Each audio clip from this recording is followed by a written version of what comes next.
पाकिस्तान एक स्वतंत्र राष्ट्र के रूप में कब अस्तित्व में आया, यानी पाकिस्तान की जो है पैदाइश जो है कब हुई थी, ठीक है। तो 26 जनवरी 1947 को, ठीक है, बिल्कुल भी नहीं। 30 जनवरी 1947, 14 अगस्त 1947, 15 अगस्त 1947।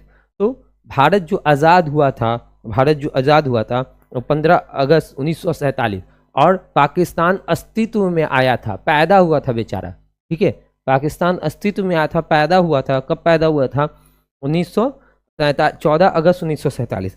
अगर पाकिस्तान को देखो ना बेचारा, पाकिस्तान ऐसा यानी कि हालात में है, इसका सही जवाब ये होगा, ऐसे हालात में अगर वो अपना इतिहास जाके पीछे जाके पढ़ाए तो उसको भारत का ही इतिहास पढ़ाना पड़ेगा। वो बेचारा लोग इतिहास ही इसी दिन से पढ़ाता होगा, ठीक है, इसके बाद का पढ़ाता होगा। नहीं तो वो पीछे जाके पढ़ाएगा तो कहेगा भारत का इतिहास पढ़ो भैया, ठीक। हाँ, नेक्स्ट।